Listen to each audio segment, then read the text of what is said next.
అతి త్వరలో కాంగ్రెస్ పార్టీలో బీఆర్ఎస్ విలీనం తథ్యం. కేసీఆర్కు ఏఐసీసీ, కేటీఆర్కు పీసీసీ చీఫ్, కవితకు రాజ్యసభ సీటు ఖాయం. బీఆర్ఎస్తో పొత్తు పెట్టుకుని పదవులు పంచుకున్న చరిత్ర ఆ పార్టీల సొంతం. ఇక కవిత బెయిల్కు బీజేపీకి సంబంధం ఏంటి అంటూ బండి సంజయ్ వ్యాఖ్యలు చేశారు. బీఆర్ఎస్ను విలీనం చేసుకుంటే బెయిల్ వస్తుందని అనుకోవడం మూర్ఖత్వం. ఆపు పార్టీని విలీనం చేసుకుంటేనే సిసోడియాకు బెయిల్ వచ్చిందా? బాధ్యతాయుత పదవుల్లో ఉంటూ న్యాయస్థానాలపై బురద చల్లుతారా అంటూ ఆయన వ్యాఖ్యానించారు. ఇక కవిత బెయిల్పై కావాలనే బీజేపీపై కాంగ్రెస్ దుష్ప్రచారం చేస్తోందని అన్నారు. కాళేశ్వరం, డ్రగ్స్, ఫోన్ ట్యాపింగ్ కేసులలో కేసీఆర్, కేటీఆర్లను ఎందుకు అరెస్ట్ చేయడం లేదు అంటూ ఆయన సూటిగా ప్రశ్నించారు. నువ్వు కొట్టినట్టు యాక్ట్ చేయి, నేను ఏడ్చినట్లు యాక్ట్ చేస్తాను అన్నట్లుగా కాంగ్రెస్, బీఆర్ఎస్ పార్టీల తీరు ఉందని వ్యాఖ్యానించారు. ముఖ్యమంత్రి పదవిలో కొనసాగుతూ రాజకీయ లబ్ధి కోసం గౌరవ న్యాయస్థానంపై బురద చల్లి కోర్టుల ప్రతిష్టను తగ్గించడం దుర్మార్గం అంటూ పేర్కొన్నారు. బీజేపీని బదనాం చేసేందుకు కాంగ్రెస్ నేతలు దిగజారి మాట్లాడుతున్నారంటూ ఆయన మండిపడ్డారు. ఇక తెలంగాణలో విలీనంపై గట్టిగానే రాజకీయాలు నడుస్తున్నాయి. అదిగో పలానా పార్టీ ఈ పార్టీలో విలీనం కాబోతుందని ఓ జాతీయ పార్టీ అంటే, అబ్బే మీరే ఒకటి కాబోతున్నారని మరొక జాతీయ పార్టీ అంటోంది. ఈ విషయంలో ఎవరు తగ్గట్లేదు.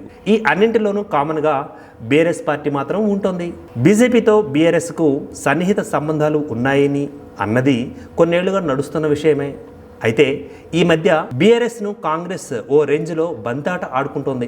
రుణమాఫీ చెప్పిన టైం కంటే చేసేయడం, రాజీనామా చేస్తానన్న మాజీ మంత్రి సిద్దిపేట ఎమ్మెల్యే తన్నీరు హరీష్ రావును ముహూర్తం ఎప్పుడు అంటూ మాట్లాడడం, ఇలా రెండు పార్టీల మధ్య మాటల తూటాలు పేలిపోతున్నాయి. ఈ క్రమంలోనే త్వరలో బీజేపీలో బీఆర్ఎస్ విలీనం కాబోతుందని స్వయాన రాష్ట్ర ముఖ్యమంత్రి రేవంత్ రెడ్డి వ్యాఖ్యానించడం జరిగింది. ఈ కామెంట్స్తో పొలిటికల్ హీట్ బాగా పెరిగిపోయింది.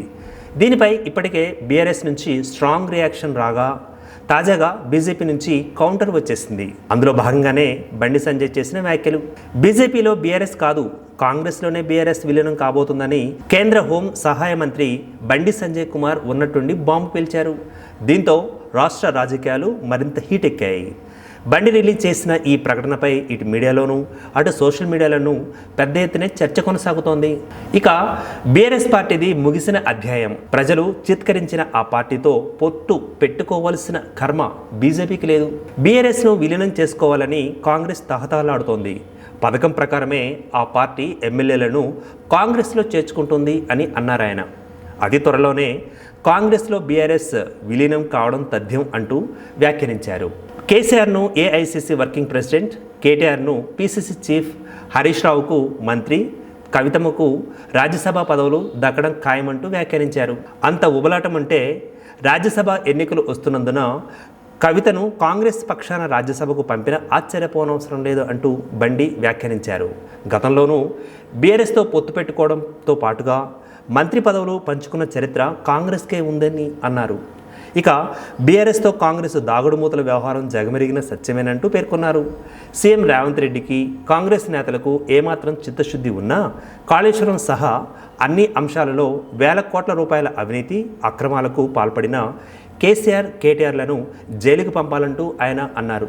కేసీఆర్ కుటుంబ ఆస్తులను జప్తు చేయాలి. లేని పక్షంలో దాగుడు మూతలాడుతున్న కాంగ్రెస్, బీఆర్ఎస్ పార్టీలకు ప్రజలు తగిన గుణపాఠం చెప్పేందుకు సిద్ధంగా ఉన్నారు అంటూ బండి సంజయ్ చెప్పుకొచ్చారు. మొత్తంగా చూస్తే జాతీయ పార్టీలు రెండు బీఆర్ఎస్ను బంతాట ఆడుకుంటున్నట్లుగా ఉంది.